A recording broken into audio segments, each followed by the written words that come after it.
ನ್ಯೂಸ್ಗೆ ಸ್ವಾಗತ. ಹಾವೇರಿ ಜಿಲ್ಲೆಯ ಶಿಗ್ಗಾವಿ ತಾಲೂಕಿನ ಬಂಕಾಪುರ ಪಟ್ಟಣದಲ್ಲಿ ಇಂದು ಸೋಮವಾರ ದಿನದಂದು ಬಂಕಾಪುರದ ನಗರೇಶ್ವರ ದೇವಸ್ಥಾನದ ಕೋಟೆಯಲ್ಲಿ ಮತ್ತು ಮುಜರಾಯಿ ಇಲಾಖೆಗೆ ಸಂಬಂಧಪಟ್ಟಂತಹ ಕ್ಷೇತ್ರ ಹಾಗೂ ಗೋಶಾಲೆ ಇರುವ ಐತಿಹಾಸಿಕ ಸ್ಥಳ ಬಂಕಾಪುರ ಇಲ್ಲಿ ಸೋಮವಾರ ದಿನದಂದು ಕಿಲಾರಿ ಗೋ ಸಂವರ್ಧಿತ ತಳಿಯ ಕಿಲಾರಿ ಎತ್ತುಗಳನ್ನು ಒಟ್ಟು 23ಗಳಲ್ಲಿ 2 ಎತ್ತು 21 ಹೋರಿಕರುಗಳನ್ನು ಹರಾಜು ಮೂಲಕ ಪ್ರಾರಂಭವಾಗಿತ್ತು. ಇಲ್ಲಿ ಹಲವಾರು ರೈತರುಗಳು ಇದ್ದಾರೆ. ಅವರು ಹರಾಜಿನ ಯಾವ ಮೂಲಕ ಅನ್ನ ತಗೊಂಡಿರೋದ್ರ ಬಗ್ಗೆ ಮಾಹಿತಿಯನ್ನು ಕೇಳೋಣ. ರೈತರಿದ್ದಾರೆ, ನೋಡೋಣ.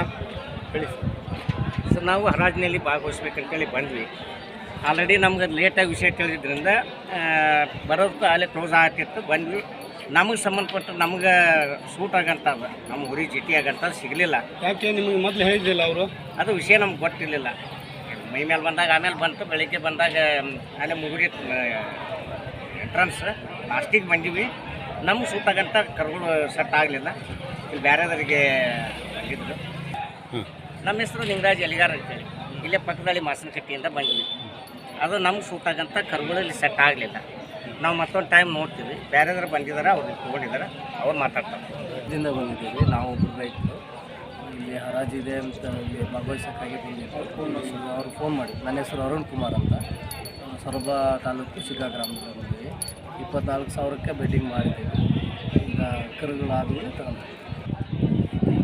ಇಲ್ಲಿ ಹಾವೇರಿ ಜಿಲ್ಲೆಯಲ್ಲಿ ಬಂಕಾಪುರದಲ್ಲಿ ಗೋ ಹರಾಜು ಇರುತ್ತೆ ಅನ್ನೋದ್ರ ಬಗ್ಗೆ ನಮಗೆ ಹೆಂಗೆ ತಿಳಿತು?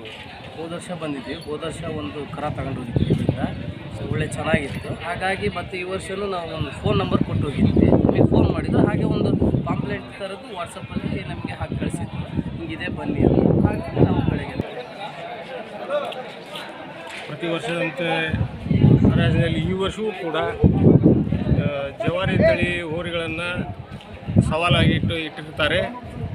ಈಗ ಬರೀ ಹೋರಿ ಅಂದ್ರೆ ಇದು ಆಗೋದಿಲ್ಲ. ಯಾಕಂತಂದ್ರೆ ನಮ್ಗೆ ದನ ಕಟ್ಬೇಕನ್ನೋಂಥದ್ದು ಆಸೆ ಆಗ್ತದೆ. ಆಕಳುಗಳು ಅವನ್ನ ಹೆಚ್ಚು ಆಕಳುಗಳನ್ನು ಸ್ವಲ್ಪ ಸವಾಲಿಗಿಟ್ರೆ ನಮ್ಮಂಥ ರೈತರು ಬಂದು ಅವನ್ನ ಕರುಗಳು ಲಿಲಾವಿದ್ದ ಕಾರಣ ಇವತ್ತಿನ ಹರಾಜಿನಲ್ಲಿ ಹೆಚ್ಚಿನ ಸಂಖ್ಯೆಯಲ್ಲಿ ರೈತರು ಭಾಗವಹಿಸಿ ಅದ್ರಾಗ ಯಾರಿಗೆ ಒಂದು ಶ್ರಮ ಇರ್ತೈತಿ ಅವ್ರಿಗೆ ದೊರಕ್ತೈತಿ.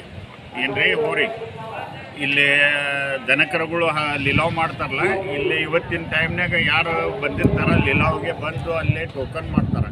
ಟೋಕನ್ ಮಾಡಿ ಅವ್ರಿಗೆ ಸೀರಿಯಲ್ ನಂಬರ್ ಕೊಡ್ತಾರೆ. ಸೀರಿಯಲ್ ನಂಬರ್ ಕೊಟ್ರಂದ್ರೆ ಅವ್ರು ಕೂಗ್ತಾರೆ. ಯಾರಿಗೆ ಯೋಗ್ಯ ಬೆಲೆ ಕಟ್ತಾರ ಅವ್ರಿಗೆ ಒಳಗೆ ಕರೆದು ಅವ್ರಿಗೆ ಇಷ್ಟು 3 ಸರಿ ಕೂಗಿ ಅವ್ರಿಗೆ ಇದು ಮಾಡ್ತಾರೆ. ಇನ್ನೊಂದು ಏನಾಗೈತೆ ಅಂದರೆ ಸ್ವದೇಶಿ ಆಕಳ ಕೇಳೋದಾಗೈತಿ. ನಮ್ಮ ಕೋಟೆಗೆ ಏನಾಗ್ಯಾವ ಕೋಟೆ ಆಕಳುಗಳು ರೈತರು ಉಪಯೋಗ ಮಾಡ್ಬೇಕಂತೇಳಿ ಇದು ಮಾಡ್ಯಾರ. ಅದರ ಅಪೇಕ್ಷೆ ಏನಾಗೈತೆ ಅಂದರೆ ಇವರು ರೈತರಿಗೆ ಆಕಳುಗಳನ್ನು ಲಿಲಾವ್ ಇಡಬೇಕಂತೇಳಿ ನಮ್ಮ ಒಂದು ಬೇಡಿಕೆ ಐತಿ. ಆ ಬೇಡಿಕೆಯನ್ನು ಇವ್ರು ಏನು ಮಾಡಬೇಕು, ಇದೇನು ಕೋಟಿ ಆಡಳಿತ ಮಂಡಳಿ ಇರ್ತೈತಿಲ್ಲ ಅವರೆಲ್ಲ ಕಾರ್ಯನಿರ್ವಹಿಸ್ತಿರ್ಬೇಕು. ಯಾಕಂದರೆ ಈಗ ಆ ಆಕಳ ಕಟ್ಟಿದೆ ಈ ಆಕಳ ಕಟ್ಟಿದೆ ಅನ್ನೋಕ್ಕಿಂತ ಮುಂಚೆ ಒಂದು ನಮ್ಮ ಇದೇನೈತಿಲ್ಲ ಕಿಲಾರಿ ತಳಿ ಅನ್ನೋದು ಇದು ಸುಪ್ರಸಿದ್ಧವಾದ್ದು.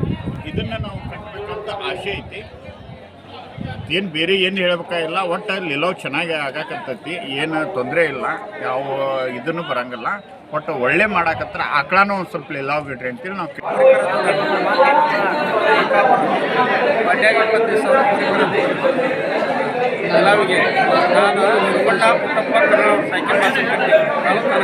ಲಿಲಾವ್ ಆಗ್ತಾ ಇದೆ. ಅದ್ರ ಬಗ್ಗೆ ಇಲ್ಲಿ ಎಷ್ಟು ಗುರಿಗಳಿದೆ ಬಗ್ಗೆ ಈ ದಿನ ಕಿಲಾರಿ ತಳಿ ಗೋ ಸಂವರ್ಧನಾ ಕೇಂದ್ರ ಬಂಕಾಪುರದಲ್ಲಿ ಬಹಿರಂಗ ಹರಾಜು ಹೋರಿಗಳಿಗೆ ಮತ್ತು ಎತ್ತುಗಳಿಗೆ ಇಟ್ಟಿದೆ. ಒಟ್ಟು 23 ಜಾನುವಾರುಗಳನ್ನು ಹರಾಜು ಮಾಡ್ತಾ ಇದ್ದೀವಿ. ಅದರಲ್ಲಿ 21 ಹೋರಿಗಳು, 2 ಎತ್ತುಗಳು. ನಾನು ಡಾಕ್ಟರ್ ಸುರೇಶ್ ಅಂಗಡಿ ಅಂತ ಉಪನಿರ್ದೇಶಕರಾಗಿ ಕಿಲಾರಿ ಗೋ. ಇದೇ ಸಂದರ್ಭದಲ್ಲಿ ಕಾರ್ಯಕ್ರಮದ ಅಧ್ಯಕ್ಷತೆ ವಹಿಸಿದಂತಹ ಜಂಟಿ ನಿರ್ದೇಶಕರು ಆದ ಎಚ್ ನಾಗರಾಜ್, ಧಾರವಾಡ ಹರಾಜಿನ ಪ್ರಾಧಿಕಾರಿಯಾಗಿ ಡಾಕ್ಟರ್ ಎಂಎನ್ ಪಾಟೀಲ್, ತೇಗೂರು ಉಪನಿರ್ದೇಶಕರು ಹಾಗೂ ಸದಸ್ಯ ಕಾರ್ಯದರ್ಶಿ ಕಿಲಾರಿ ತಳಿಯ ಗೋ ಸುರೇಶ್ ಅಂಗಡಿ ಹಾಗೂ ಕಿಲಾರಿ ಗೋ ಸಂವರ್ಧ ಸ್ಥಳೀಯ ಎಲ್ಲ ಸಿಬ್ಬಂದಿ ವರ್ಗದವರು ಹಾಗೂ ಎಲ್ಲ ರೈತರು ಸಹಕಾರದಿಂದ ಶಾಂತಿಯುತ ಭಾಗವಹಿಸಲಿದ್ದು ಹಾಗೂ ಪೊಲೀಸ್ ಅಧಿಕಾರಿಗಳು ಆದ ಎಎಸ್ಐ ಅವರು ಆದ ಎಸ್ಟಿ ಕಲಕುಟ್ಟಿ ಹಾಗೂ ಎಸ್ಆರ್ ಕ್ಯಾಲ್ಕುಂಡ ಹಾಗೂ ವಿವಿಧ ತಾಲೂಕಿನ ರೈತ ಬಾಂಧವರು ಹಾಗೂ ಬಂಕಾಪುರ ಸುತ್ತಮುತ್ತಲಿನ ಗ್ರಾಮದ ಸಾರ್ವಜನಿಕರು ಉಪಸ್ಥಿತರಿದ್ದರು. Raviraj S Samshi, Shiggaon, AG news.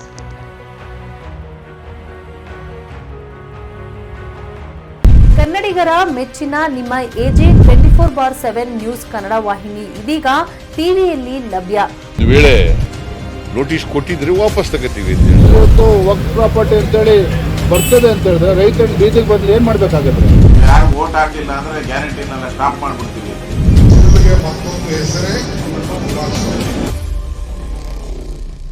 Karnataka ಮತ್ತು ದೇಶ ವಿದೇಶ 360 ಡಿಗ್ರಿ ಸುದ್ದಿ ಹಾಗೂ ಉತ್ತರ ಕರ್ನಾಟಕ ಬೆಳಗಾವಿ, ಬಾಗಲಕೋಟೆ, ಧಾರವಾಡ, ಹಾವೇರಿ, ಗದಗ, ಬಿಜಾಪುರ ಜಿಲ್ಲೆಯ ಕ್ಷಣ ಕ್ಷಣದ ವಿವರವನ್ನ ಪಡೆಯುವುದಕ್ಕೆ ಎಜೆ 24/7 ನ್ಯೂಸ್ ಕನ್ನಡ ವಾಹಿನಿಯನ್ನ ಲೈಕ್ ಮಾಡಿ, ವಿಡಿಯೋಗಳನ್ನ ಶೇರ್ ಮಾಡಿ, ಕಮೆಂಟ್ ಮಾಡುವ ಮೂಲಕ ನಮ್ಮ ವಾಹಿನಿಗೆ ಸಹಕಾರ ನೀಡಿ ಮತ್ತು ಚಾನೆಲ್ ಅನ್ನ ಸಬ್ಸ್ಕ್ರೈಬ್ ಮಾಡಿ.